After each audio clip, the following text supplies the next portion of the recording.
ኦኬ ቅድም ያሬዶ ከነበርክ ኦርዶ ሳሉቲስን ስናብራራ ነበረ። የሉትራን ነገረ ድነት ማለት ነው። በዛ በኦርዶ ሳሉቲስ እያንዳንዱ ሚንስ ኦፍ ግሬሶች የራሳቸው የሚሰጡት ፉል የሆነ ኤፊካሲ አላቸው። የመጀመሪያው ከጥምቀት በፊት ያለው በወንጌል በኩል ነው፣ በቃሉ በኩል ያ ሚንስ ኦፍ ግሬስ ነው።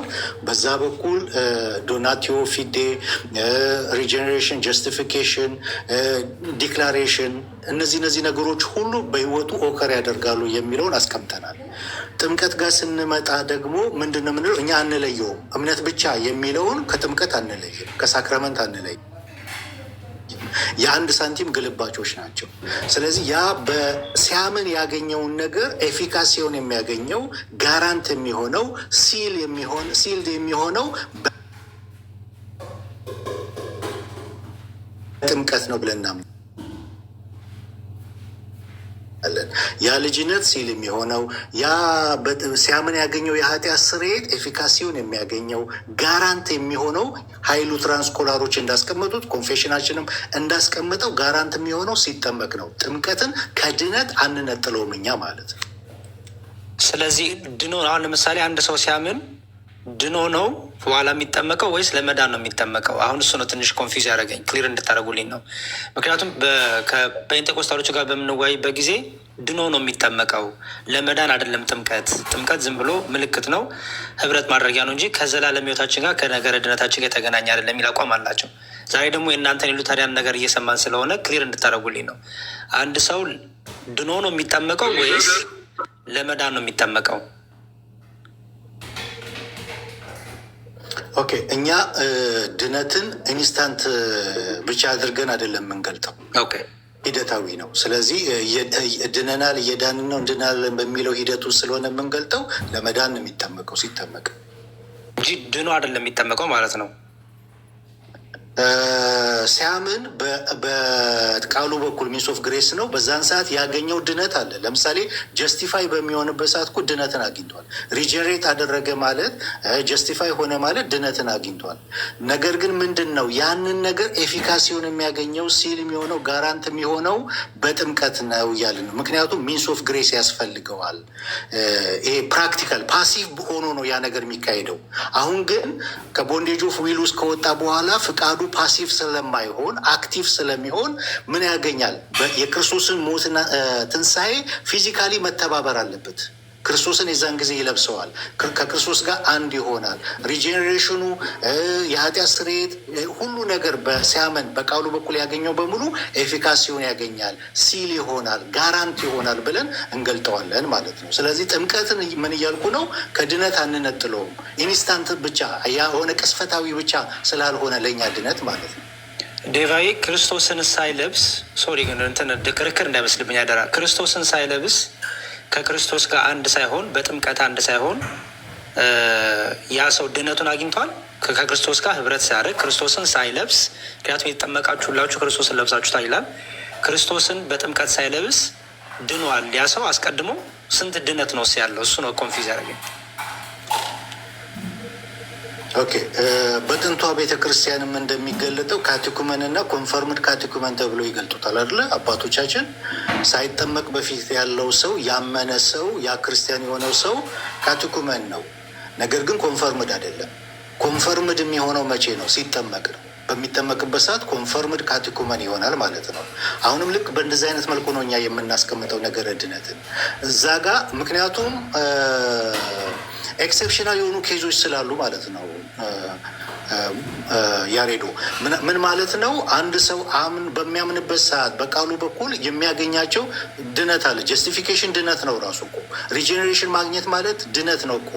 በነዛ ኦርዶ ሳሉቲስ የሚያገኘው ነገር እኮ ድነት ነው። ነገር ግን በሚጠመቅበት ሰዓት ሳይጠመቅ በፊት ቢሞት ያ ሰው ድኗል እንላለን። አልጠመቅም ካለ ግን ያ ሰው አልዳነም ነው የምንለው። ምክንያቱም ድነቱን ማረጋገጫ የሚሆነው የድነቱ ማረጋገጫ ሲያምን ያገኘውን ነገር ማረጋገጫ የሚያገኘው ኮንፈርምድ የሚሆነው ሲልድ የሚሆነው በጥምቀት ነው ብለን እናምናለን። ኦብጀክቲቭ ነገር ላይ ነው እኛ ይሄ አሹራንስን የምንሰጠው ማለት ነው።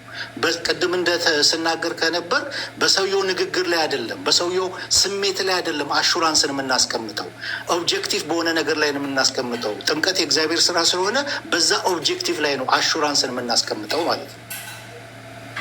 እሺ ባኬን ፎርዝ እንዳይሆን በጣም ጠያቂ ነኝ። ስለዚህ መልሱን ተቀብያለሁ። ታንኪ በጣም አመሰግናለሁ። ጊዜ ስትልኝ የሆነ ስላስገባኝ አመሰግናለሁ። እሺ ሀኬዋ እሺ ሀኬም ገብቷል። አይገስ ጥያቄ አለው መሰለኝ። እኔ መውጣት እችላለሁ። ችግር የለም። እዩ መጨመር የምትፈልገው ነገር ካለ እዚህ ላይ እግረ መንገድ መጨመር ትችላለህ። ኦኬ ሰምቼ እወጣለሁ። እንደዛ ከሆነ ምንም የምጨምረው የለም። ቆንጆ አድርጎ ዴቭ አስቀምጦታል። ቆንጆ ነው። የመጨረሻ የሐዋርያውን እንቀበላ። እኔ መውጣት እችላለሁ። እኔ ከጨረስኩኝ ሌላ ሰው የሚገባ እኮ አለ።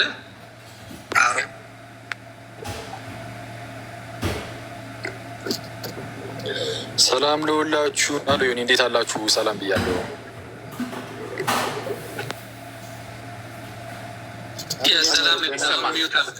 አሁን መጣ።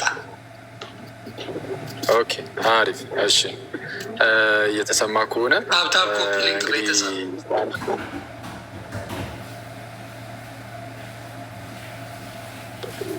እሺ እስቲ አንድ ጥያቄ ላስቀምጥ። እኔም ለሉትራን ወንድሞቻችን እንግዲህ ጥምቀት ላይ ነው መሰለኝ የዛሬው ፕሮግራም እና ጥምቀት ለድህነት እንደሆነ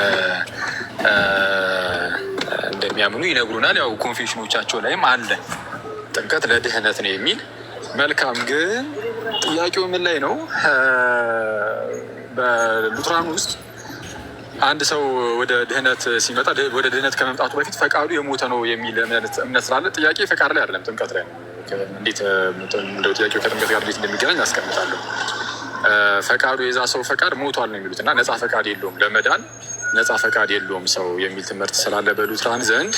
ስለዚህም እግዚአብሔር ራሱ መጀመሪያ ያንን ሰው እንግዲህ ለመዳን መፍቀድ የማይችለውን ሰው ምንም ሳያምንም ምንም ሳይልም ፍላጎትም ሳያሳይ ፓሲቭ የሆነ ዊሉን ምንም ማድረግ የማይችለውን ፈቃዱን እግዚአብሔር መጀመሪያ ይፈውስለታል። ስለዚህም ከዛ ከነበረበት ሞት ያነቃውና ከዛን እንዲያምን ያደርገዋል የሚል ትምህርት አለ። ይህንን ድህነት የሚያገኘው ሰው በጥምቀት ነው ወይ? እንግዲህ የሚሰጡት ያው ይሄ ወርዴን ሳክረመንቱ አለ። እርግጥ ነው ወይ በጥምቀት በኩል ነው አሊያም ደግሞ በቃሉ አማካኝነት ነው የሚባል ነገር አለ። እንደዛ ከሆነ ለህፃናት ሲሆን ኦኬ እሺ ቃሉ መስማት ስለማይችሉ በጥምቀት ነው ልንል እንችላለን። ለአዋቂዎች ግን ሙሉ በሙሉ ጥምቀትን አያስቀርም ወይ? የቃሉ ላይ ብቻ አይሆንም ወይ? ምክንያቱም ቃሉን ሲሰምቶ ሰው ካላመነ መጠመቅ ስለማይችል ይህንን ህይወት ማግኘት የሚችለው በጥምቀት ሳይሆን ቃሉን በመስማት ብቻ አይሆንም ወይ? በማመንም አይደለም ፎርዛ ማተር በማመንም ሳይሆን በቃ ቃሉን ስለሰማ ብቻ መንፈስ ቅዱስ እግዚአብሔር እንግዲህ እርሱ እንትን ካለ መንፈስ ቅዱስን ይሰጠውን ስላመነ ሳይሆን በቃ ስለሰማ ብቻ ከዛ በኋላ ነው እምነት የሚመጣው ከዛ በኋላ ነው ስለምትሉ ማለት ነው። ቃሉን በመስማት ሳይሆን መጀመሪያ ፈቃዱን ይፈወስለትን ያልኩት። ከዛ ሞት የሚነቃው ወደ ሄድ የሚመጣው ቃሉን በመስማት ብቻ በማመን ብቻ ሳይሆን ቃሉን በመስማት ብቻ ነው ወይስ ጥምቀትንም ሊያካትት ይችላል? ለአዋቂው ቃሉን ይፈወስለትን ያለ ጥምቀትንም ሊያካትት የሚችል አሮ ነው እንግዲህ ሐዋርያው ሌላ ፕሬዘንቴሽን አደረግከው ጥያቄውን በአንድ እንትን ብታደርግ ወይም ደግሞ እዩ ከጥያቄውን አንደርስታንድ ካረጋችሁ ወይም ዴቭም መግባት ትችላላችሁ። እዚህ ጋር እኔ ሀሳብ ልስጥ። አይ ቲንክ ዴቭ የመለሰው መልስ ነው ድጋሚ ጥያቄውን የመጣው የሚመስለኝ ተመሳሳይ አይነት ነገር ይመስለኛል። ልክ ነው። አንድ ሰው ወንጌል ሁለት ነገር ማስቀመጥ ያስፈልጋል። ቃልና ወርዴን ሰክራመንት ማለት ነው። ቃሉ በሚሰበክበት ጊዜ የሚሰበከው ቃል ማለት ወንጌሉ ማለት ነው በሞተው ሰው ህይወት ውስጥ ህይወትን ይዘራል ወይም ህያውነትን ያመጣል። ይሄ አንዱ የጸጋ መቀበያ መንገድ ነው፣ የቃል እግዚአብሔር ሰበካ ወይም ደግሞ ወንጌል ብለን እናስቀምጠው ማለት ነው። በዚህ በወንጌል ሰበካ ማለት ያው የሆነው ሰው ጥምቀት አያስፈልገውም ማለት አይደለም። አንድ ምሳሌ ባስቀምጥ ጥሩ ነው፣ አናሎጂ። ለምሳሌ ፀሐይን እንውሰድ። ፀሐይ በተለያየ መንገድ ልትገባ ትችላለች። አንድ ቤት ውስጥ ቤቱ ተሰንጥቆ ሊሆን ይችላል፣ ወይም መስኮት ሊኖረው ይችላል፣ በር ሊኖረው ይችላል። ፀሐዩ አንድ ነው፣ ግን የሚገባበት መንገድ የተለያየ ነው። አናሎጂ ሁል ጊዜ ፐርፌክት ላይሆን ይችላል። ሀሳቤን ካብራራልኝ በሚል ነው የተጠቀምኩት። በወንጌል ሰበካ አማካኝነት ጸጋን የተካፈለው ያ ኃጢአተኛ ሕያው ይሆናል። በጥምቀት አማካኝነት ደግሞ ዳግም ይወለዳል፣ ሪጀነሬት ያደርጋል፣ እንዲሁም ደግሞ የኃጢአት ይቅርታን ያገኛል።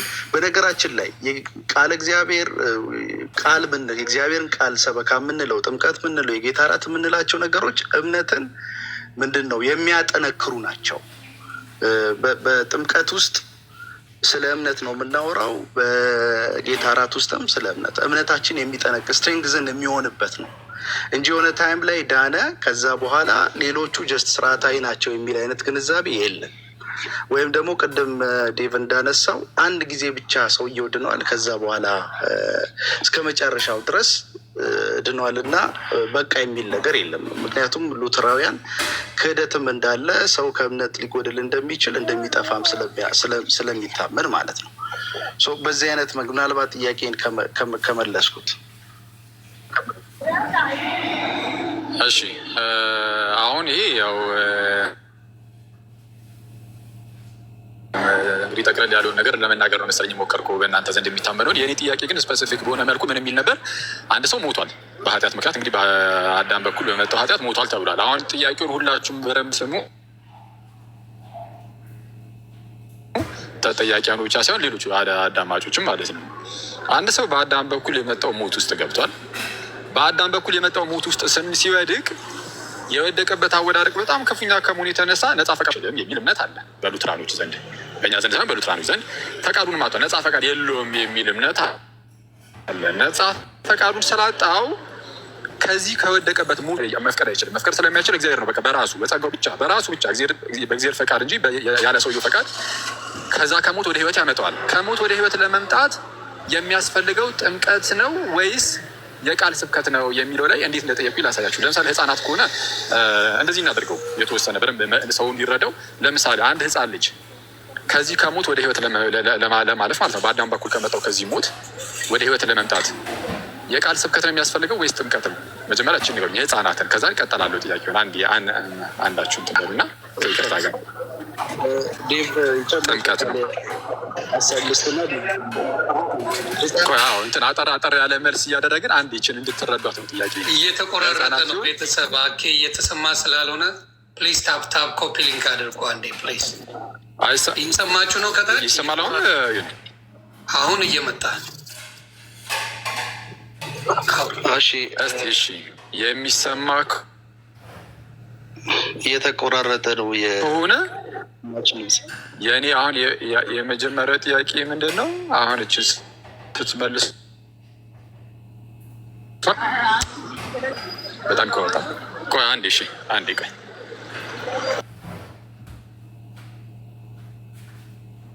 አሁን ይሰማል ገይስ? የትንሽ በተወሰነ መልኩ ባኬን ፎርስ ይመጣል ይሄዳል ድምፅ።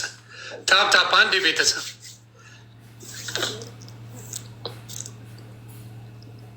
አንድ ፋሚሊ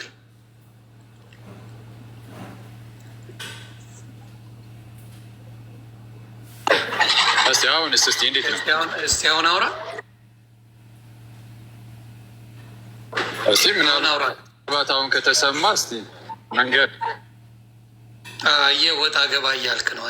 የሆነ መንገድ ላይ ስለሆንኩኝ ምናልባት የተወሰነ ጫጫታ ሊኖር ይችላል። የሆነ ቦታ ላይ መቆም አለብህ። ወክ እያደረግ ከሆነ ሊያስቸግር ይችላል።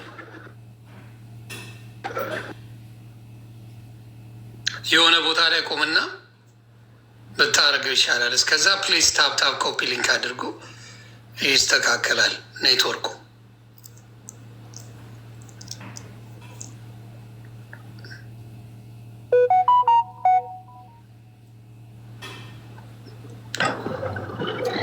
እሺ አሁን ይሰማል?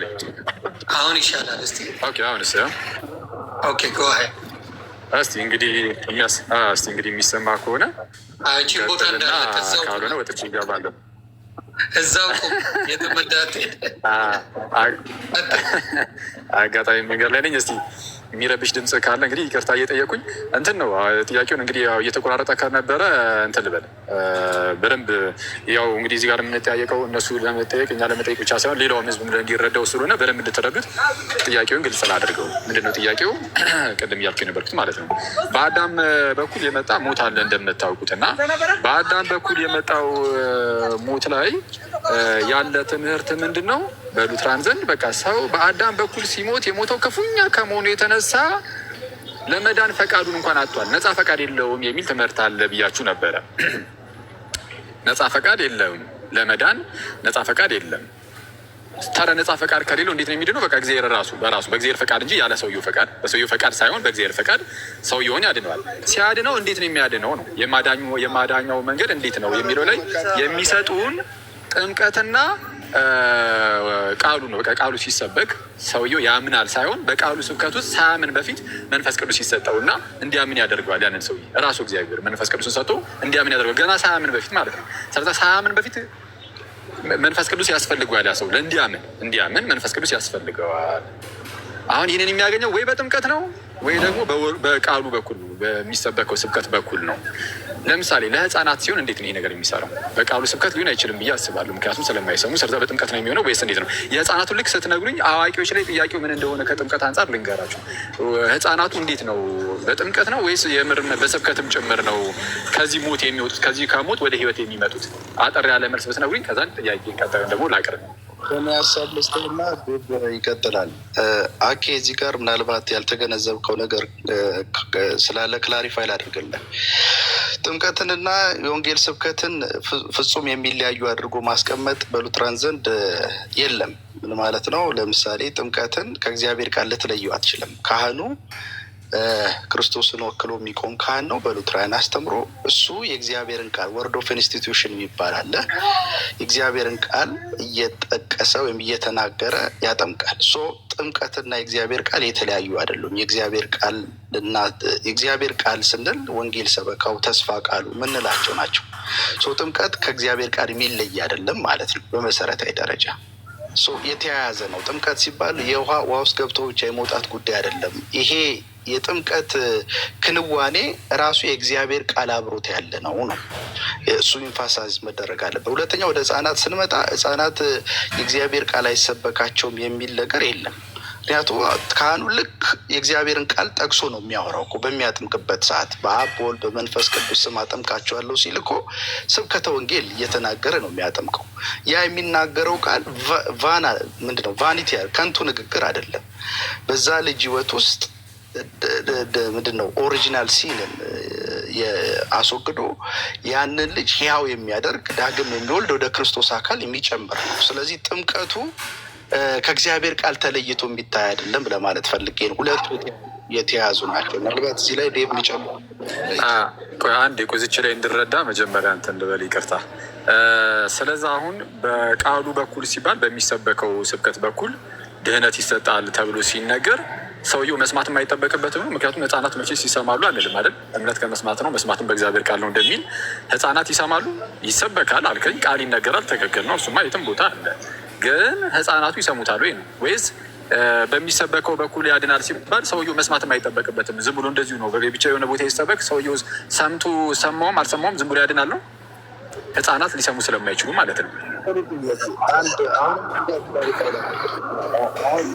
እምነትን ወንጌል ሰበካ ሲካሄድ ኢንቴሌክቹዋል የሆነ ኮግኒቲቭ የሆነ እውቀትን አይደለም ማሰብ ያለብን። እኛ እምነት ስንል ሉትራን በእግዚአብሔር ላይ ያለ መደገፍ ማለት ነው። ይሄ በጣም እጅግ ሚስጥራዊና የእግዚአብሔር ስራ ነው። ለምሳሌ አንድ ሰው በአመክንዮ ላይ በተመሰረተ መንገድ ዝርዝር ነገሮች ተቀምጠውለት እነዛን ዝርዝር ነገሮች ትክክል መሆናቸውን አረጋግጦ ሲቀበል ያለ እና በእግዚአብሔር ሚስጥራዊ አሰራር ያ በኃጢአትና በበደሉ ሙት የሆነ ሰው በእግዚአብሔር ላይ መደገፍን ሲያገኝ የተለያዩ ጉዳዮች ናቸው። ሉትራንስ የመጀመሪያውን አይነት ጉዳይ አይደለም የሚያነሱ፣ ስለ ጥምቀት ሲያነሱ፣ ስለ ድነትም ሲያነሱ በእግዚአብሔር ላይ ያለ መደገፍ ነው። ቃሉን መሰረት አድርጎ ካህኑ በሚናገርበት ጊዜ አሁን ስለ ጥምቀት ነው የምናወራው፣ ወርድ ኦፍ ኢንስቲትዩሽን እያወራው ነው ያለሁት። በሚያደርግበት ጊዜ እንደው ካህኑ የሚናገረው ነገር ይዘቱን ሕፃኑ አገናዝቦ አውጥቶ አውርዶ እንደዚህ ያስኬዳል፣ ይሄ አሳማኝ ነው፣ ይሄ ደግሞ አያሳምንም እያለ አይደለም አመነ የሚባለው። ይሄ የሚሰብከው ቃል በራሱ ሙት ለሆነው ለዛ ማንነት ሕያውነትን ይሰጣል፣ በእግዚአብሔር ላይ መደገፍ እንዲኖረው ያደርጋል ብለን እናምናለን። ይሄ እጅግ በጣም ሚስጥራዊ ነው፣ እግዚአብሔር የሚሰራው ስራ ነው። በእግዚአብሔር ላይ ያለ መደገፍ እንጂ ይሄ ፕሮፖዚሽናል ስቴትመንት ተቀምጦ በዛ ፕሮፖዚሽናል ስቴትመንት ኮንቪንስድ ሆኖ የሚደረግ እምነት አይደለም። እንደሱ አይነት እምነት ስለዛ የህፃኑ መስማት ያን ያህል አስፈላጊ አይደለም ነው አይደለ? ህፃኑ ሊሰማኝ ስለማይችል የህፃኑ መስማት ያን ያህል አስፈላጊ አይደለም ማለት ነው። በህፃኑ መዳን ውስጥ የህፃኑ ወንጌልን መስማት አስፈላጊ አይደለም። ምን መሰለ፣ አንድ ማወቅ ያለብን ነገር ምንድነው? አሁን የጠየቀኝ ጥያቄ የተሳሳተ ጥያቄ ላይ ትክክለኛ መልስ መስጠት አስቸጋሪ ነው የሚሆነው። ምንድነው የተሳሳተ ጥያቄ የሚሆነው? ለማመን መስማት ያስፈልጋል የሚል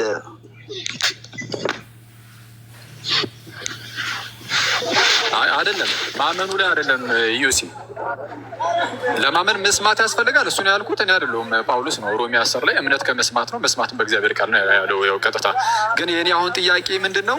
በሚሰበከው ቃል በኩል ህይወትን ይዘራል የሚል ትምህርት ስላላችሁ ያ ህፃን መስማት አይጠበቅበትም ወይ ቃሉን ነው? አይ መስማት ይጠበቅበታል ካላችሁኝ እንዴት ነው የሚሰማው? እስቲ እሱን ንገሩን። እና ያው በቃሉ በኩል ህይወትን ያገኛል ስለተባለ ህፃኑ አይ መስማት አይችልም ከተባለ ግን ምንድን ነው አሁን መስማት የማይችል ዝም ብሎ ኖርማል የሆነ ሰው ጋር ዝም ብለን ሄደን ስለሰበክን ብቻ እዛ ሰው ውስጥ ዝም ብሎ እንዲህ አይነት ነገር እምነት እየተፈጠረለት ወይም ህይወት እየተዘራበት ነው ወይ ያስብላል። እና አሁን ህፃኑ ልጅ ላይ ያ ህፃን ልጅ ከሞት ወደ ህይወት የሚመጣው ሲጠመቅ ነው ወይስ ቃሉ ሲሰበክም ጭምር ነው? ቃሉ ስለተሰበከ ከሆነ መስማት አይጠበቅበትም አያስብልም ወይ ነው ህፃኑ ልጅ? ምክንያቱም አይሰማማ፣ ሊሰማ አይችልም የሚሰበከውን ቃል። ይኸውልህ ሰላም ብያለሁ። በመጀመሪያ ሰላም ለአንተ የሚቀጥል ለህፃናቱና ለአዋቂው ስናወራ አንድ አይነት እንትና እናስቀምጥ። ለምን ህፃኑ መስማት አይችልም፣ ስለዚህ ጸጋን የሚቀበለው ወይም ደግሞ እንግዲህ እግዚአብሔር ጸጋውን የሚሰጠው በጥምቀቱ በኩል ነው ብለን እንናገራለን። ለአዋቂው ሲሆን ደግሞ የምናብራራበት መንገድ አለ። አሁን ህፃኑ በጥምቀት ውስጥ ነው ያንን ጸጋ የሚቀበለው። ቃሉ ደግሞ የሚሰበከውም ቃል በጥምቀት ውስጥም በቅዱስ ሚስጥራት ውስጥም ደግሞ የሚሰራው ቃል አት ዘ ሴም ታይም ኤፊኬሲው አንድ የሚለያይ ኤፊኬሲ የለም። ስለዚህ ቃሉ ባለበት መንፈስ ቅዱስ ደግሞ ይሰራል። ቃሉ በሚሰበክበት ለምን ጥምቀት ራሱ ቃሉን ነው የሚይዘው። ስለዚህ አብ ወልድ መንፈስ ቅዱስን የሚይዝ ከሆነ ያን ልጅ ሪጀነሬት የማድረግም የኃጢአት ይቅርታንን መስጠት ከዛ አንጻር በጥምቀቱ በኩል ያ ልጅ ያንን ማግኘት ይችላል ሀሳቡ። ትክክል። እኔም ይህንን ነው ማቆ በሉ ስላን ዘንድ። ስለዛ ለህፃናት ሲሆንና ለአዋቂዎች ሲሆን ይለያል። ለህፃናት ሲሆን በጥምቀቱ በኩል ነው። አሁን ቅድም ዩሲያስ የተወሰነ ነገሩን ትንሽ እንትን ስላለው ነው ቃሉ ተሰብኩላቸው ስለተባለ ነው። እና እዛ ላይ አሁን ከዚህ ጥያቄ ምን መሰለ፣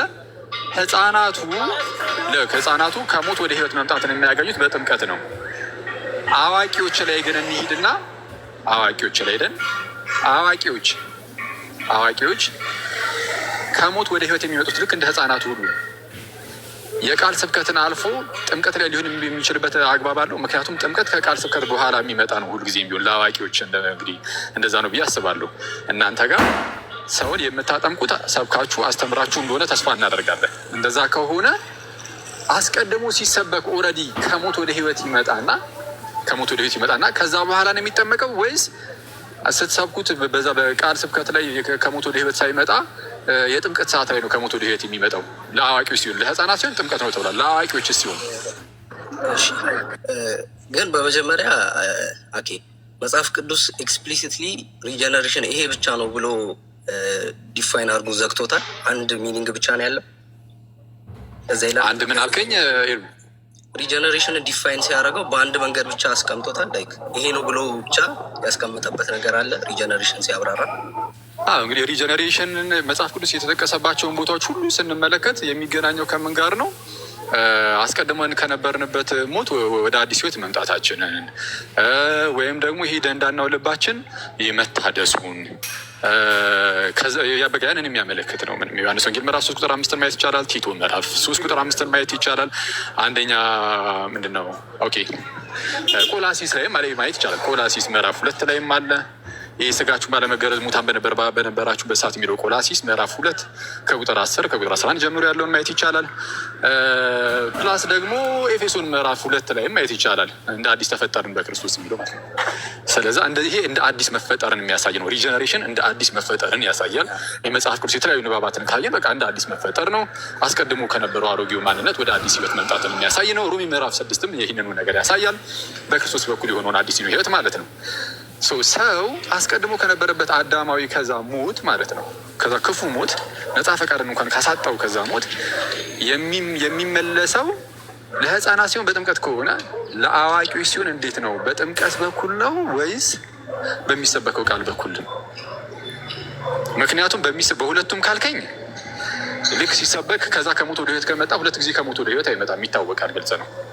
በጥምቀት ካልከኝ አይ በጥምቀት ነው ካልከኝ በጥምቀት ብቻ ማለት ነው። የጥምቀት ላይ ነው ከሞት ወደ ሕይወት ዴፊኔሽን የጠየቅኩ ለዛ አሁን ስናብራራ ሪጀነሬሽንን ስናብራራ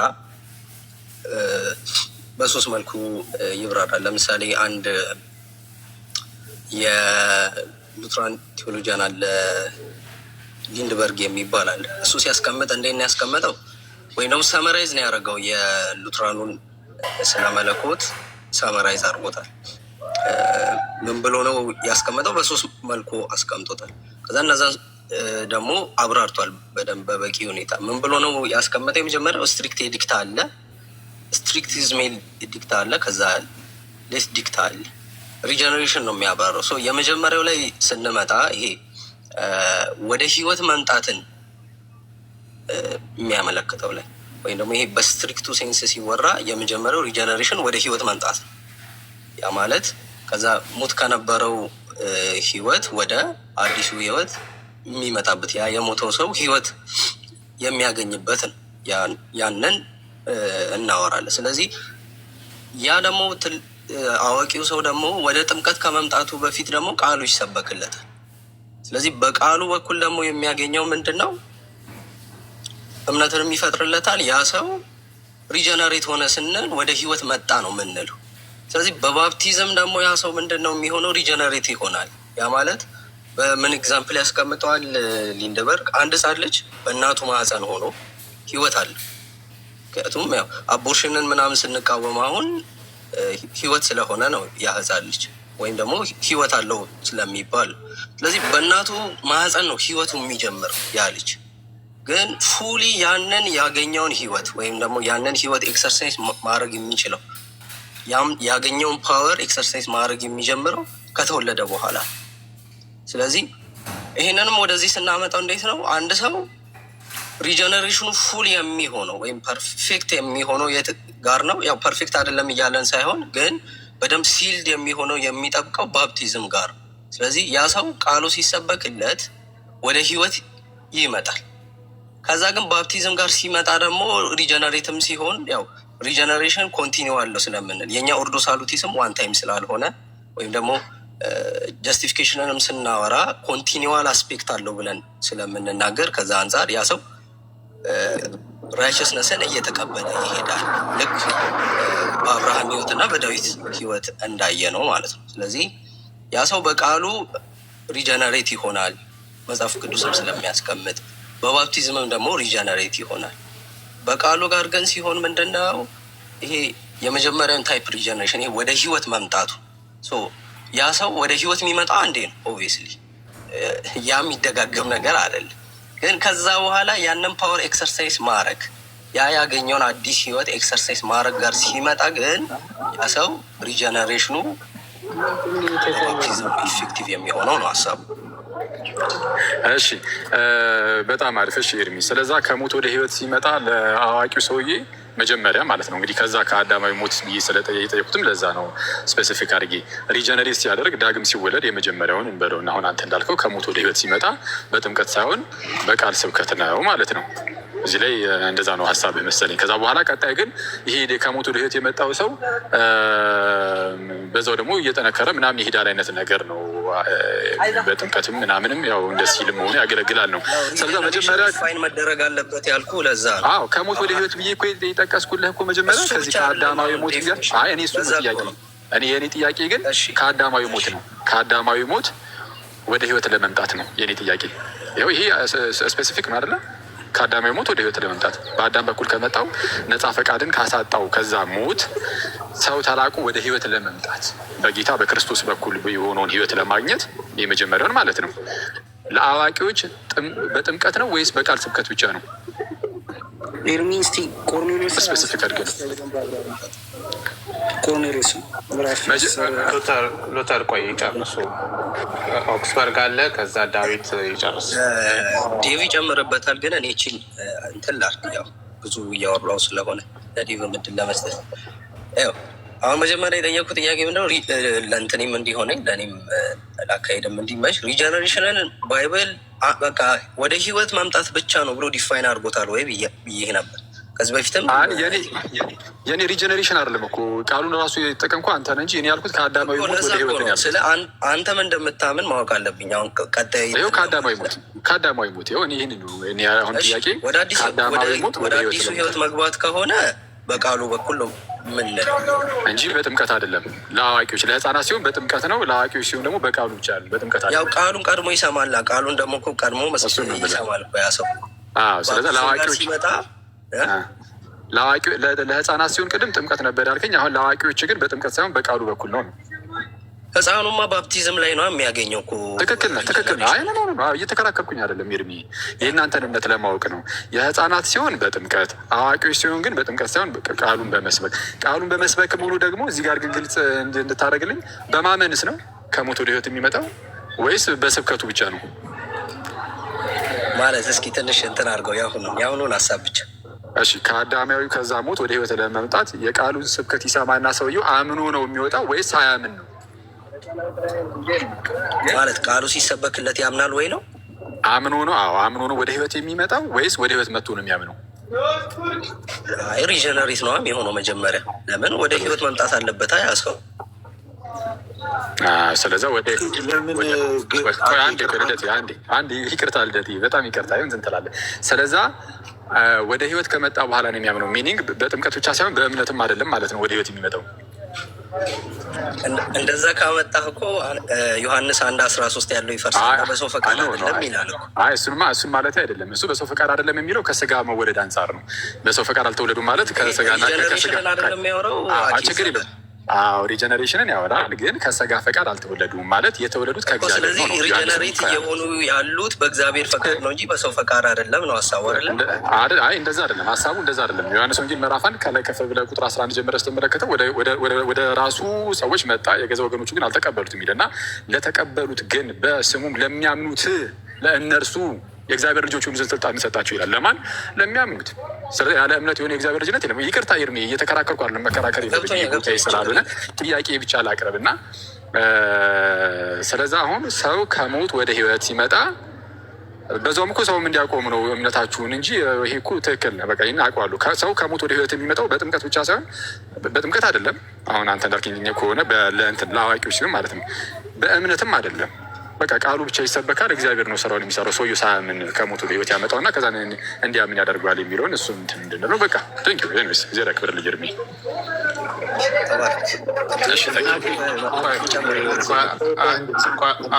አንዴ ዴቭ ይጨምርና እኛ ጋር ኢስት ኮስት ላይ ትሬተሪ ሆኗል። ኦልሞስት እየነጋ ነው።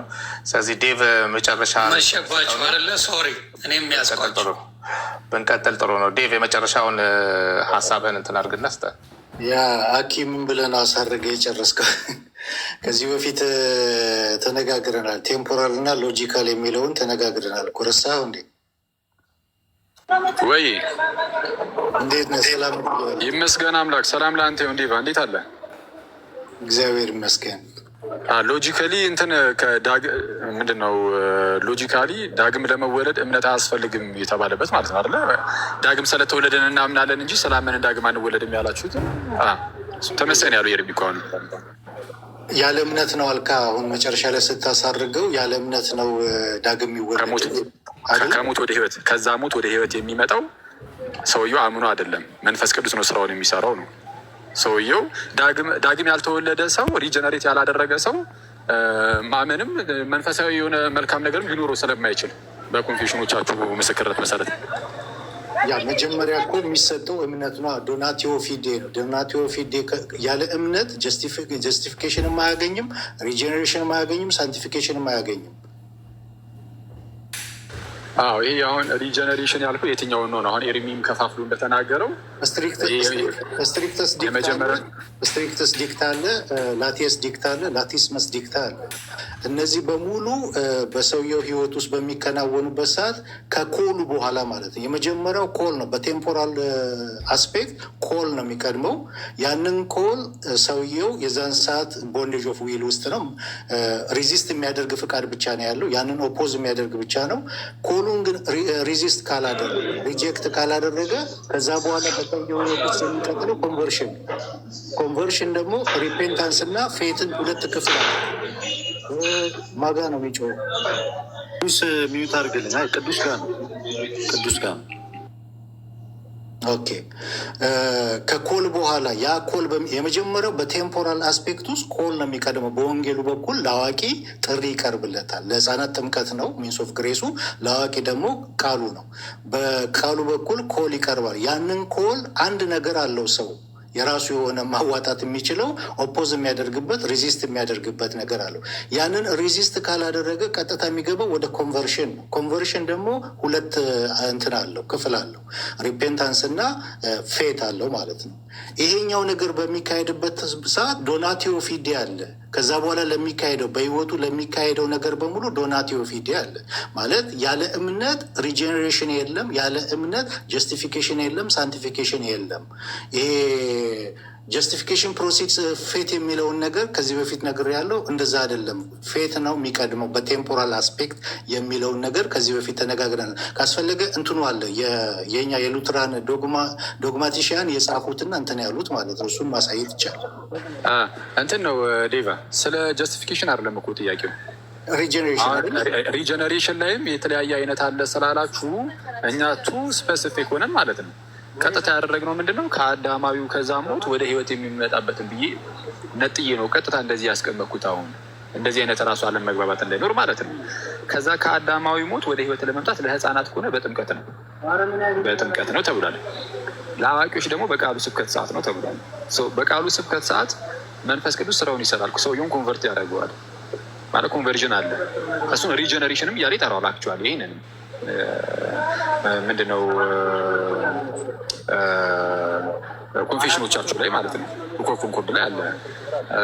ኤፒቶሙ ላይ አይ ቲንክ ካልተሳሳትኩኝ ወይም ሶሊ ዲክላሬሽኑ ላይ ከሁለት አንዱ ላይ አለ፣ ሜቢ ደግሞ ሁለቱም ላይ እና ምንድን ነው ሰውየው ምንም ማመን አይችልም። አስቀድሞ ሬዚስት የሚያደርግ ብቻ ነው አልከኝ አይደል? ከተቃውሞ ውጭ የሚያሰማለ ሁሌም ለመንፈሳዊ ነገር ለእግዚአብሔር ነገር ከመቃወም ውጭ ሌላ አማራጭ ያለው ሰው አለ? ከፈቃድ አንጻር በመጀመሪያ ደረጃ ይቅርታ አድርግልኝ፣ ይህችን መጀመሪያ ነገር ሁሌም መቃወም ብቻ ነው ወይስ አንዳንዶቹ አይ መቃወም ሳይሆን እንደዚህ ዝም ብሎ ፓሲቭ ብቻ ይሆናሉ? ሳይቃወሙ የእግዚአብሔርን ስራ ወይም መንፈስ ቅዱስን ሳይቃወሙት ዝም የሚሉም አሉ። ባይቀበሉት እንኳን ሳይቃወሙ ጸጥ የሚሉ አሉ የሚባልላቸው እንደዚህ አይነት ፈቃድ ያላቸው ሰዎች አሉ። ወደ ኮንቨርሽን የሚመጣው እኮ ካልተቃወመ ነው። ወደ ኮል በሚመጣበት ሰዓት የዛን ሰዓት ኦፖዝ ካላደረገ ሪዚስት ካላደረገ ወደ ኮንቨርሽን ይመጣል። ስለዚ አልቀበልም የማይል አለ ማለት ነው። ኦፖዝ ማያደርጋለ እኮ እሱን እኮ ነው የምልህ። ለእግዚአብሔር ነገር እምቢ የማይል አለ ማለት ነው። ሁሉም እምቢ የሚል አይደለም ማለት ነው። ለእግዚአብሔር ነገር ፓሲቭ ነው እንጂ ሰውየው ሁሉም ኦፖዝ ያደርጋል ማለት አይደለም። ኦኬ ስለዚህ አሁን አንተ እያልከኝ ያለው በሉትራን ትምህርት ነፃ ፈቃዱን ሰውየው ሲያጣ ለእግዚአብሔር ነገር ሁሌ የሚቃወም ብቻ አይደለም እያልከኝ ነው? በሰውየው ውስጥ ያለው ፈቃድ ፈቃዱ የሚቃወም ብቻ አይደለም፣ ሬዚስት የሚያደርግ ነው ያለው ፈቃድ። ቅድምም ስናስቀምጠው ነበር ሬዚስት የሚያደርግ ማለት የሚቃወም ያንን ሁል ጊዜ ይጠቀምበታል። ወይም ደግሞ ሁሉም ሰው የወንጌሉ ቃል በሚመጣበት ሰዓት፣ ጥሪ በሚመጣበት ሰዓት ሁሉም ሰው ያንን ኦፖዝ ያደርጋል ማለት አይደለም። ፓሲቭ የሚሆንበት ጊዜ አለ። ፓሲቭ በሚሆንበት ሰዓት ያንን ኦፖዝ ካላደረገ ልክ ሐዋርያ ስራ ምዕራፍ 7:51 ላይ እስጢፋኖስ ምንድን ነው ያላቸው? ሬዚስት ነው አይደል ያደረጉት እነዛ ሰዎች በሚነግራቸው ሰዓት እንደ አባቶቻችሁ ናችሁ ነው ያላቸው። ኢየሱስም ቅድም የጠቀስናቸው ክፍሎች አሉ ስለ ኢየሩሳሌም የተናገረው ማለት ነው። ወደ ገዛ ወገኖቹን በሚመጣበት ሰዓት የገዛ ወገኖቹ አልተቀበሉትም፣ ሪጀክት ነው ያደረጉት። ኦፖዝ የሚያደርግ አለ፣ ያንን ደግሞ የሚቀበል አለ። የሚቀበል ጭራሽ የሚቀበልም አለ። የሚቀበል ስል ያንን ሪጀክት የማያደርገው ሬዚስት የማያደርገው ወደ ኮንቨርሽን ይመጣል ማለት ነው። ስለዛ ድህነቱ ከእግዚአብሔር ብቻ ሳይሆን ሰውየው ስላልተቃወመም ጭምር ነው ማለት ነው። ፓሲቭ ነው እኮ አኬ፣ ፓሲቭ ነው። አክቲቭ የሚሆነው መቼ መሰለህ? አይደለም አክቲቭነቱ አይደለም ያወራሁት ዴቭ። ሰውየው የዳነው እግዚአብሔር ስለፈቀደ ብቻ ሳይሆን ሰውየውም ባለመቃወሙ ምክንያት ነው እያልከኝ ነው። ስለዛ ድህነትን ጸጋ ብቻ የሚለውን የሙሉ የሉትራንን ትምህርት እየናድነው ነው አሁን ዝም ሳካንተ ስሰማ ንደነው የሰውየውም ድርሻ አለው ድርሻውም አለመቃወሙን የሚል ነገርን እየጨመርክ ነው። አላልኩማ እንደዛ ለምን ትላለህ? ሲነርጀቲክ አደረገው ያ እኮ አንተ እኮ ነው ያለ ያልከኝ እኮ አለመቃወሙ እኮ አልከኝ እኮ። ኦኬ እንደዛ ከሆነ የሚቃወም ብቻ ከሆነ ወደ መዳን የመጡት እንዴት መጡ? በእግዚአብሔር ቅድመ ውሳኔ። ኦኬ የእግዚአብሔር ቅድመ ውሳኔ አንዳንዶቹን ለገነት አንዳንዶቹን ለገሃነም ነው ማለት ነው። በካልቪኒስቶቹ ትምህርት አንዳንዶቹን ለሲኦል አንዳንዶቹን ለገነት ነው። የእናንተ ቅድመ ውሳኔ ደግሞ ትምህርት ሲወራ ምንድነው የሚያድናቸው ላይ ብቻ ነው የምታወሩት፣ ሌላውን በቃ ጸጥ ነው የምትሉት። ስለዚህ የሚያድናቸውን ግን አስቀድሞ ወስኗል። ሲወስንም ደግሞ ሰዎቹ ስለሚያምኑ አይደለም፣ ዝም ብሎ ራሱ በክርስቶስ በኩል ለማዳን እግዚአብሔር ስለመረጠ ብቻ ነው። የራሱ የእግዚአብሔር ጉዳይ ብቻ ነው እንጂ ሰውየው ምንም ነገር ታይቶበት አይደለም ነው የምትሉት። ምንም ነገር ታይቶበት ካልሆነ እዚህ ጋር አንተ ግን አለመቃወሙንም የሰው ድርሻ አድርገህ ስላስቀመጥከው ከራሳችሁ ትምህርት ጋር የተለያየ ትምህርት ነው እየነገርከኝ ያለኸው ነው ዴቭ። እኔ የሰው ድርሻ አድርጌ አላስቀመጥኩልህም። አንተ ግን አሁን ያስቀመጥክልኝ ምንድን ነው አኬ? ምንድን ነው እግዚአብሔር ዘላለማዊ ምን ስለሆነ ነው አልከኝ? እንደዚህ ወደ መዳን የመጡት ያልተቃወሙት እንትን ያላሉት የእግዚአብሔር ምን ስለሆነ ነው አልከኝ? ቅድመ ውሳኔ ዴስቲኔሽን ነው ድህነት። በቅድመ ውሳኔ አይደለ ወይስ ይሄ ማለት አንዳንዶቹን ለገሃነም አንዳንዶቹን ለገነት እግዚአብሔር ወስኗል ማለት ነው። እሺ አይደለም። አሁን በእኛ ትምህርት እኮ ነው እየጠየቀኝ ያለው። የእናንተንም አንቀበልም፣ የካልቪኒስቶችንም አንቀበልም። የእግዚአብሔር ቅድመ ውሳኔ በቅድመ እውቀቱ ላይ ነው የሚመሰረተው። እግዚአብሔር እኔ ለምሳሌ እንደማምን ካወቀ ማመኔን ምንድነው አስቀድሞ የኔን ማመን አይቶ ከዛ ከማመኔ አንጻር ነው በእኔ በነፃ ፈቃዴ ልመን አለመን ይህንን አይቶ የሆነ ነገርን ሊናገር ይችላል። ቅድመ ውሳኔ ተብሎ ሊነገር የሚችለው በቅድመ እውቀት አንጻር ነው። እናንተ ጋር ግን ቅድመ ውሳኔ የምትሉትን ነገር የእኛም እንደዚህ አይደለም። ከቅድመ እውቀት አንጻር አይደለም፣ ቅድመ እውቀት ነው። ፕሮፌሽናል የሚል የሚያስቀምጡ አንዴ አስቀድሞ እምነትን አይቶ ነው በሰዎች ዘንድ እግዚአብሔር አስቀድሞ ይወሰነው። እግዚአብሔር የሚድኑትን ያውቃል፣ ሬዚስት የሚያደርጉትን ያውቃል የሚለውን ያስቀምጣል። ኮንፌሽናችን አይደለም ያውቃል አያውቅም አይደለም። ቅድመ ውሳኔው ግን የሚመሰረተው አንተ እንደምታምን አስቀድሞ ስላወቀ ነው የወሰነ። ቅድመ ውሳኔ ቅድመ እውቅና ያውቃል አይደለም። አይ የእኔ ጥያቄ ለምሳሌ አንተን እግዚአብሔር አስቀድሞ ከወሰናቸው ውስጥ አንተ አንዱ ብትሆን፣ ለምሳሌ በድህነት ውስጥ እግዚአብሔር አስቀድሞ ከወሰናቸው ውስጥ አንተ አንዱ ብትሆን፣ በእናንተ ትምህርት አንተን የወሰነ እንደው እንደምታምን አስቀድሞ አውቆ ነው ወይ ዝም ብሎ ራሱ ስለፈለገ ነው? ጥሪው አንደኛ በመጀመሪያ ዩኒቨርሳል ኮል ነው፣ ለሁሉም ነው የሚቃል። እኔ እንደዛ አይደለም ያልኩት። ቅድመ ውሳኔው ላይ ልጨርስልህ።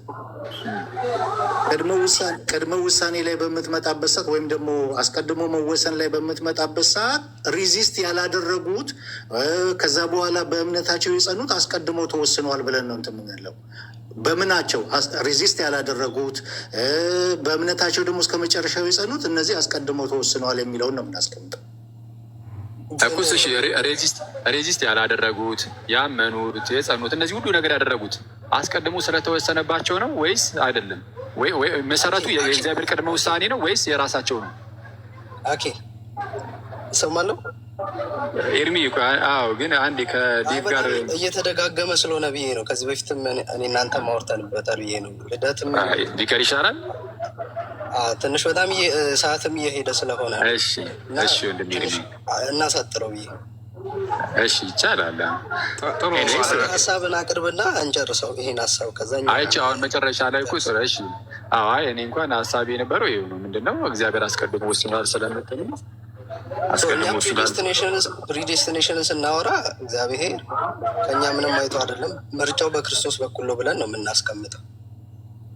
ስለዚህ ያ ደግሞ ምርጫው በክርስቶስ በኩል ደግሞ ከሆነ አንድ ሰው ፓሲቭ መሆኑን ነው የምናስቀምጠው፣ ወይም ደግሞ ለድነቱ ፓሲቭ ነው ያ ሰው፣ ወይም ደግሞ ፈቃዱ የታሰረ ስለሆነ ብለን እንናገራለን። ስለዚህ አሁን ዴቭ ቅድም ሲያብራራ የነበረው ምንድን ነው? ሰውየው ለምሳሌ ወንጌል ተሰበከ፣ ከዛ ያ ሰውዬ ኔቸሩ ራሱ ምንድን ነው? ተፈጥሮ ራሱ ኃጢአተኛ ነው። ስለዚህ ያ ኃጢአተኛ ደግሞ ገና አልጸደቀም። ስለዚህ ያ ማንነቱ ራሱ ኃጢአት የሚሰራው ያ ማንነት ራሱ ወደ ክፉ ነው ሁሌም የሚያዘነብለው እንጂ ወደ መልካም አያዘነብል። ለምን? መጽሐፍ ቅዱስ እንደሚለው ለዚህ ዓለም ሰው መንፈሳዊ ነገር ሞኝነት ነው ብሎ ይናገራል። ስለዚህ ያ ሰው የሚያዘነብለው ወደ ክፉ ነገር። ስለዚህ ሬዚስት የሚያደርገው ከኔቸሩ የተነሳ ነው። ከኔቸሩ የተነሳ ሬዚስት ያደርጋል። ስለዚህ እግዚአብሔር ስላልመረጠው ነው ምናምን ማለት አንችልም። ባለፈውም ስናወራ እንደነበረው ማለት ነው። ግን ከእኛ ሳይድ ስናወራ ለምንድን ነው ለምሳሌ እኔ እናንተ ለሁለታችን እኩል ወንጌል ተሰብኮ አንተ ድነህ እኔ ለምን አልዳንኩም ቢባል ሬዚስት ስላረኩ ነው እምለው። ቃሉም የሚናገረው ያ ስለሆነ። ከእግዚአብሔር ሳይድ ግን ስናወራ እግዚአብሔር አንተን መርጦ እኔን ስላልመረጠ ነው ወይ የሚለው ጥያቄ ጋር ሲመጣ ግን ያንን ጥያቄው ራሱ መጠየቁ ራሱ ልክ አይደለም ብዬ ነው የማምነው። ለምን? እግዚአብሔር ሉዓላዊ አምላክ ነው። ዮሐንስ 3:16 ላይ በእርሱ የሚያምን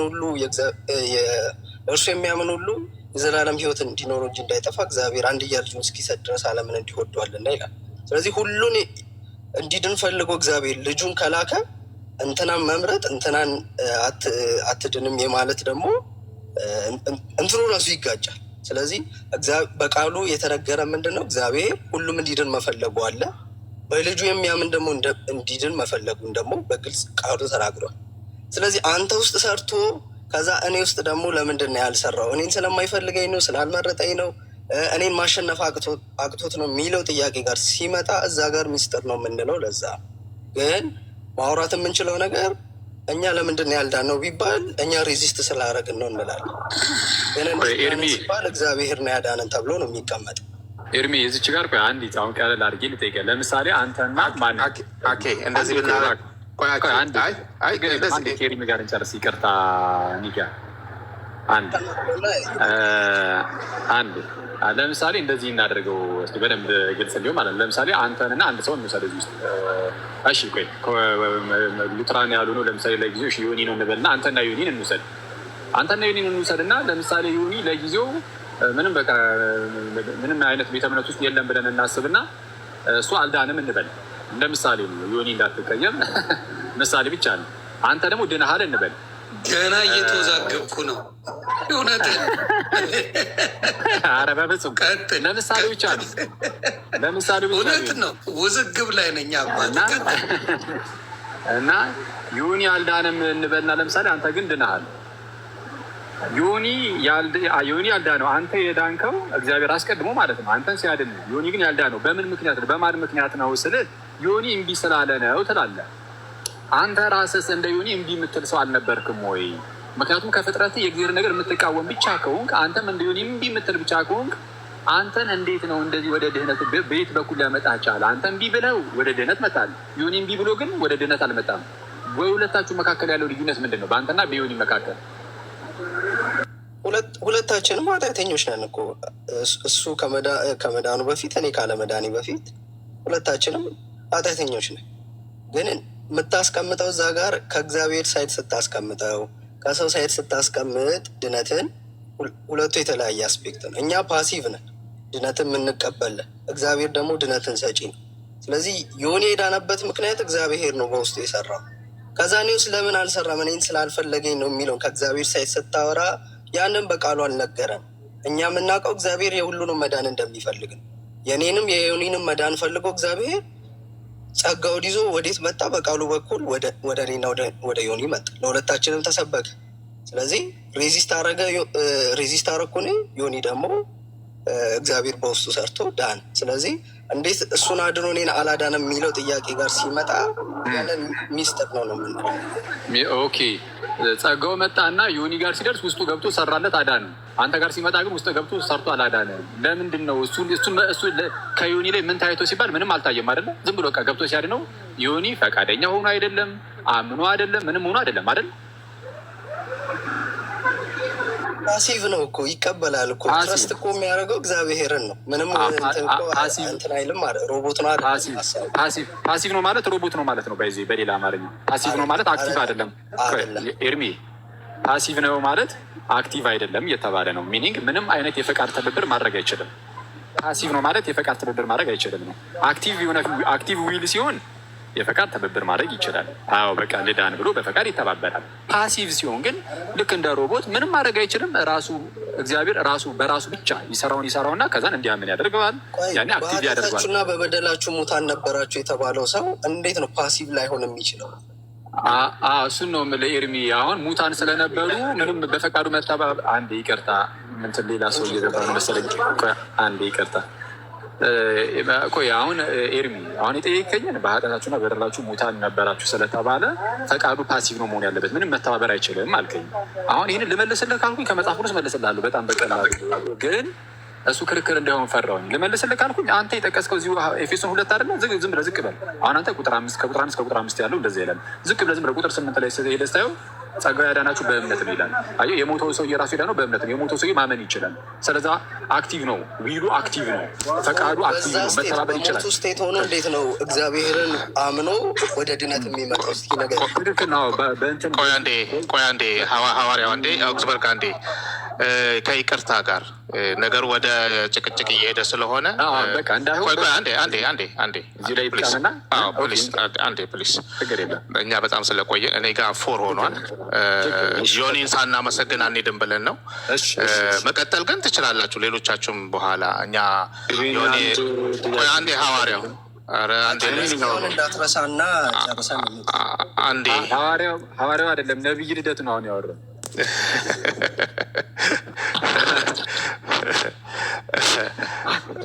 አንድ ጥያቄ መጠየቅ ይችላሉ?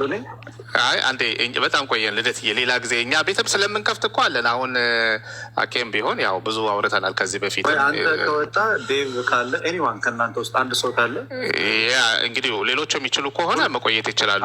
ግን እኛ ከጨረስ ነው ልደት እየቆ አንዴ ልጨርስ ጨርስ አለን። እኛ ሁል ጊዜ አይደለ እንዴ እንገናኛለን እኮ አለን። ዴቭ ምናልባት መጨረሻ ላይ ማለት የምትፈልገው ነገር ካለ ደስ ይለኛል። መቆየት የሚፈልግ ሰው ካለም ደግሞ መቆየት ይችላል። ግን አንድ ላይ ስለመጣን እንደዚህ አድርጉ። ኒቂያ ያ እኛም እናመስግንና ከዛ በኋላ እናንተ ጠቅለላችሁት ምናምን ጨርሱ። የእናንተ ፕሮግራም ስለሆነ ይሄ የእናንተ በኋላ የኛ ማውራታችንም አግባብነት ስለሌለው እኔ በቃ እንግዲህ ቴንኪዩ በርቱልን ልል የምችለው እግዚአብሔር ያክብርልኝ። እንግዲህ ሉትራን ወንድሞቻችን በጣም የምናከብራቸው የምንወዳቸው ወንድሞች ናቸው። እንደምታዩት አንድ አንዴ እንትን ልበልና ከዛን ጥያቄ ካለ ጠይቃለሁ። ልደት የምንወዳቸው የምናከብራቸው ወንድሞቻችን ናቸው። የተረጋጉ ናቸው እና ሪስፔክት አለን። በንግግር መካከልም ደግሞ ያስቀየምናችሁ ነገር ካለ ለእሱ ይቅርታን እየጠየቅን ይልመድባችሁ። በርቱልን። እግዚአብሔር ከእናንተ ጋር። እናመሰግናለን። በጣም ነው የምናመሰግነው ሐዋርያው። እኛም በጣም ነው በዚህ ፕላትፎርም እንግዲህ ዴቭ ዮኒ ቤት ለመጀመሪያ ጊዜ ነው የዮኒ ማክብሮን ትምህርታችሁን ኑ እዚህ ቦታ ላይ ስጡን ብሎን ፕላትፎርሙ ፈቅዶልን ብዙ ሕዝብ እንዲያየው ስላደረገ በጣም ነው የምናመሰግነው። ይሄ የመጨረሻችን ነው ብለን አናምንም ዮኒ። ስለዚህ ደግሞ በተረጋጋ መልኩ በጊዜ ገብተን ብዙ ትምህርቶችን የምንማማር ይመስለኛል ብዬ አስባለሁኝ። ከዚህ በተረፈ ላይ ምታችም የነበራችሁ ሁላችሁንም በጣም ነው የምናመሰግነው። ምናልባት በጣም ሰዓት ስለሄደ የመጨረሻ አንዳንድ ነገሮችን ያዘጋጀ ነውን ወደ ሌላ ጊዜ ባስተላልፈው ጥሩ ነው። ዴቭ የምትለው ነገር ኦክስበርግ የምትለው ነገር ካለ በሉና እናጠቃልል። ኦኬ ልደት ኦልሬዲ ገብቷል እና አንድ ጥያቄ ብቻ ከሆነ እሱን መልሰን ብንለያይ።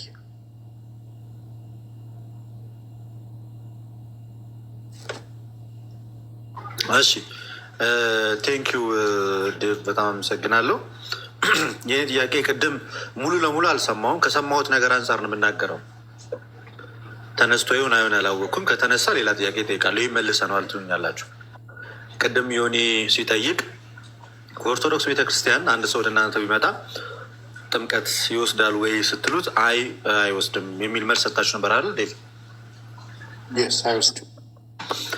ከሙሉ ወንጌል ወደ ሉትራን ቢመጣስ ከአንድ ፔንቴኮስታል ቸርች ወደ መካነ ኢየሱስ ሙቭ ቢያደርግ አንድ ሰው የልጅነት ትምህርት ይማራል፣ የልጅነት ጥምቀት ይወስዳል፣ የጌታን ስጋና ደም ይቀበላል? አይወስድም። ጥምቀት አይወስድም። የልጅነት ጥምቀትም አይወስድም። ጥምቀት አንዲት ነች። በአብ በወልድ በመንፈስ ቅዱስ ስም የተጠመቀ ጥምቀት ድጋሚ የሚደገም አይደለም። አንዲት ነች። እነሱ እኮ መጀመሪያ ሲጠመቁት ለደህንነት ብሎ አልነበረም። ስለዚህ ልክ ነው ማለት ነው ጥምቀታቸው። ጥምቀት ቅድም አብራርተናል አልነበርክም ማለት ነው። ኦብጀክቲቭሊ እና ሰብጀክቲቭሊ ብለን አብራርተናል። ኦብጀክቲቭሊ ጥምቀቱ በአብ በወልድ በመንፈስ ቅዱስ ስም እስከተደረገ ድረስ በወርድ ኦፍ ኢንስቲትዩሽን እስካለበት ድረስ ቫሊድ ነው ብለናል። ነገር ግን ሰብጀክቲቭሊ ደግሞ ምንድን ነው ብለናል? አንድ ሰው በሚጠመቅበት ሰዓት ለኃጢአት ስርየት ለእንደዚህ ያገኝበታል። ይጮሃል ብል ምንድን ነው? ኦኬ ሰብጀክቲቭሊ ለኃጢአት ስርየት እንደዚህ ያገኝበታለሁ ብሎ እንትን ካላለ ሰብጀክቲቭሊ የሆነ እምነት የለውም ማለት ነው። እምነት መቀበያ እጅ ነው። ያ የእግዚአብሔርን ግሬስ ለራሳችን የምናደርግበት ነው። ስለዚህ ያ ከሌለው በህይወቱ አፕላይ ማድረግ አይችልም። ያንን ቤኔፊት መለማመድ አይችልም። ያ የእሱ ሰብጀክቲቭሊ እምነት አለመኖር የጥምቀቱን ቫሊዲቲ አያሳጣውም። ምክንያቱም በጥምቀት የእግዚአብሔር ስራ ነው እንጂ የሰው ስራ አይደለም። ጥምቀቱ ኦብጀክቲቭሊ ቫሊድ ነው። በማን ስም የተጠመቀ? በአብ በወልድ በመንፈስ ቅዱስም የተጠመቀ ጥምቀት። ይሄ ከቸርች ፋዘርም ከቸርች ፋዘርም እንደምታውቀው የሲፕሪያን እና የእስጢፋኖስ ክርክር የነበረው ያ ነው። ሲፕሪያን ከቤተ ክርስቲያን ውጭ የተጠመቁት ጥምቀት ሁሉ ቫሊድ አይደለም ብሎ ሲል፣ ስቲፈን ደግሞ ምንድን ነው ያለው? በአብ በወልድ በመንፈስ ቅዱስ የተጠመቀ ጥምቀት እንደማይደገም ሲናገር ነበር እና በቸርች ፋዘርም ያለ ነው። እኛ ስቲፍ የተናገረውን ነው። በአብ በወልድ በመንፈስ ቅዱስ ስም የተጠመቀ ጥምቀት ኤፌሶ ምዕራፍ 4 ላይ ያለ ጥምቀት በጉባኤ በአንዲት ኃጢአትን በምታሰሪ ጥምቀት በሚለው አንዲት ነች ያቺ ጥምቀት። ሁለት የሚደጋገም አይደለም። በአብ በወልድ በመንፈስ ቅዱስም የተጠመቀ ጥምቀት። ለዛ ነው ከኦርቶዶክስም ከካቶሊክም ከፔንቴኮስታልም ወደኛ ቢመጣ ድጋሚ በስላሴ የተጠመቀን አማኝ አናጠምቅም። ነገር ግን ምንድን ነው የምናደርገው? የእምነት ማጽኛ ትምህርት አለን። ያንን የእምነት ማጽኛ ትምህርት እናስተምራለን። ዶክትሪናል ትምህርት ነው። ያንን ስናስተምረው አዌርነሱ ይኖረዋል፣ መረዳቱ ይኖረዋል። ጥምቀት ለካ እንደዚህ አይነት ቤኔፊት አለው የሚለውን መረዳት ሲኖር አዌርነሱ ሲመጣ ሰብጀክቲቭ የሆነ ነገር ይፈጠራል በውስጡ ማለት። ሰብጀክቲቭ ሲፈጠር ሪሜን ስለሚያደርግ በጥምቀት ውስጥ ያለው ኦብጀክቲቭሊ ሪሜን ስለሚያደርግ ያ ቤኔፊት ያንን ቤኔፊት ትሬስ ባክ አድርጎ የራሱ ያደርገዋል፣ ይለማመደዋል፣ ይወስደዋል ማለት ነው። አፕላይ ያደርገዋል በህይወቱ። ስለዚህ አሁን ትልቁ ፖይንት በአብ በወልድ በመንፈስ ቅዱስ መባሉ ነው እንጂ ጥምቀት አያድንም፣ ልጅነትን አይሰጥም፣ ስርየተ ኃጢአት አይሰጥም ብሎ ለምሳሌነት ብቻ የወሰደው ሰው ቢመጣ ሙሉ ለሙሉ ተቀባይነት ያገኛል ማለት ነው በእናንተ ዘንድ። ልክ የጌታ ስጋና ደም እናንተ የክርስቶስ እውነተኛ መገኘት አለው ብላችሁ የምታምኑት ከእናንተ ጋር ወደ እናንተ ጋር የሚመጣው ሰውዬ ነው አይ ጀስት ምሳሌያዊ ነው የክርስቶስ እውነተኛ ስጋ አይደለም ሲል የነበረ ሰው በቀላሉ ነው የሚቀላቀለው ማለት ነው። ስለዚህ ድንበር የለሽ ነው የምትለኝ? አሁን ልዩነቱ ምንድን ነው መሰለህ?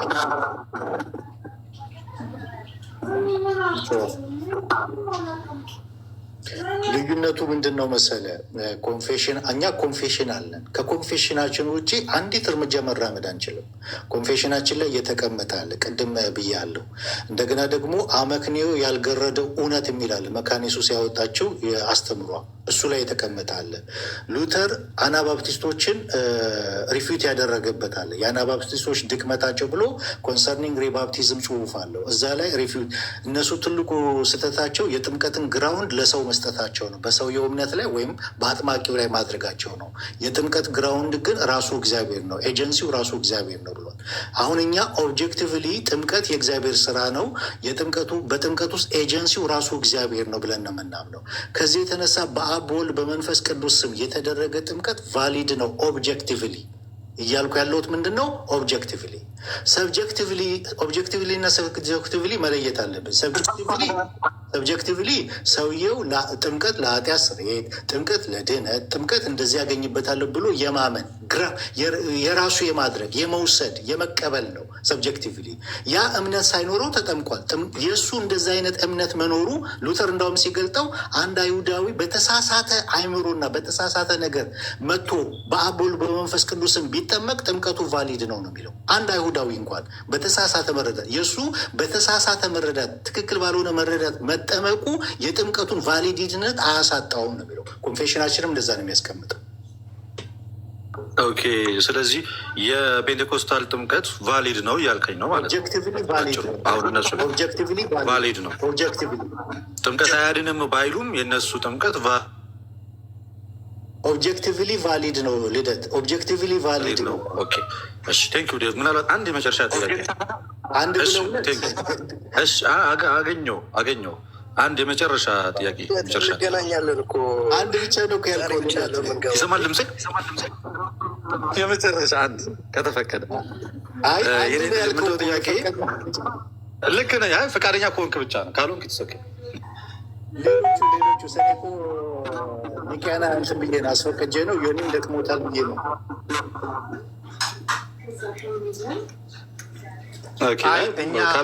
እኛ ልደቴ እኛ በጣም አለን እኮ ምናልባት የእኛም ቤት አኬ ያውቀዋል፣ ብዙ ጊዜ ይጎበኛል። አንተም ብቅ በል ፎሎ አድርገንሃል፣ ብቅ ብለህ በደንብ ሰዓት ሰተንህ እናወራ በጣም ምክንያቱም የዚህ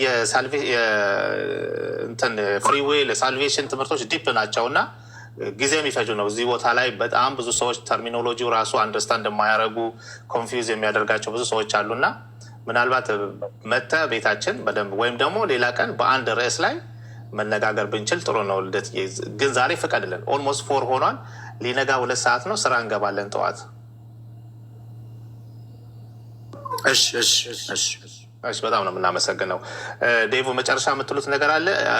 ዮኒ መቼም እንደ ቤተ ክርስቲያናችን ስንገባ እንደነበረው ስንወጣም ደግሞ በጌታ ጸሎት ነው የምንጨርሰው። እሷን ብለን እንላለን። ዴቭና ኦክስበርግ የምትሉት ነገር አለ? ዮኒን ማመስገን እፈልጋለሁ። ዮኒ በጣም እናመሰግናለን፣ ቤተን ስለፈቀድክልን የሉትራንን አስተምሮ በሰፊው እንድናስተምር እንድንወያይ ረጅም ጊዜ ስለሰጠህን በጣም እጅግ አድርገን እናመሰግናለን ማለት ፈልጋለሁ። ቴንኪው በጣም